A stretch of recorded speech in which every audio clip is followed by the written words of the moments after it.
Ką šiandien deginsim ant laužo? Neįgalią teisėsaugą, kuriai tiesiai į veidą gali spjauti N kartų teistas recidivistas. В Минске много чего надо сделать.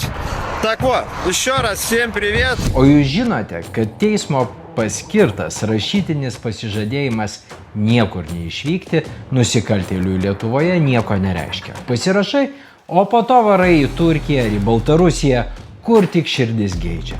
Не словами, а работами родину любим. Kirti sieną be jokių problemų. Vyksti į Lietuvoje pripažintą terorizmą remiančią šalį. Dalini interviu į kairę ir į dešinę. Tai sutariau šiandien 4 ar 5 interviu net sutarta. Pasakoji, koks tu vargšas politinis pabėgėlis. Kaip Lietuva ruošiasi žudyti rusakalbius. Они готовятся опять на войну, опять тут русских нападают. Džiaugiesi, kad teroristų režimo šalyje galų gale gali kalbėti, ką nori. Nes mūsų šalyje bręsta pilietinis karas.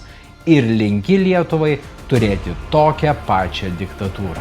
Iš Grodno, iš Gardino lietuviškai atvažiuoja specialiai žurnalistai, kad mane pašnekinti. Čia, aš nežinau, iki Minsko čia 200-300 km. Negana to, tampa aišku, kad tokia teisiamojo kelionė ne pirma. Vasario mėnesį buvau Baltarusijoje šiaip, o dabar, ką žinau, atvažiavau vėl.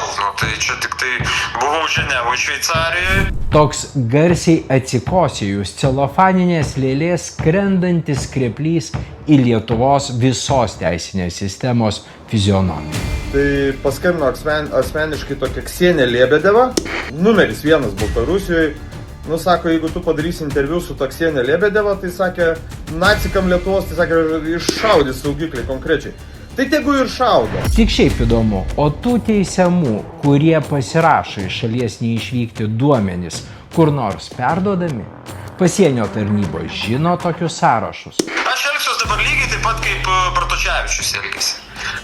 Kiek jį dienų gaudės policija, tai tiek ir manęs reikės gaudyti. Dėl manęs tai šitas valkata gali važiuoti kur nori. Gali ten ir likti. Turiu įtarimų, kad taip ir nutiks, nes tuoj turi įsigalioti 4 metų kalėjimo sprendimas. O labiausiai gaila konstatuoti, kad tai yra ne tik mūsų tarnybų aplaidumas, bet ir neįgalumas. O tuo tarpu teisingumo ministrė kažką veblena apie tampresnį teisinį bendradarbiavimą su Baltarusija. Jeigu, pavyzdžiui, labiau bendradarbiautume, juk celofaninė lėlė nebėgtų. Kažką dar pridurti? Deja, nebėra ką.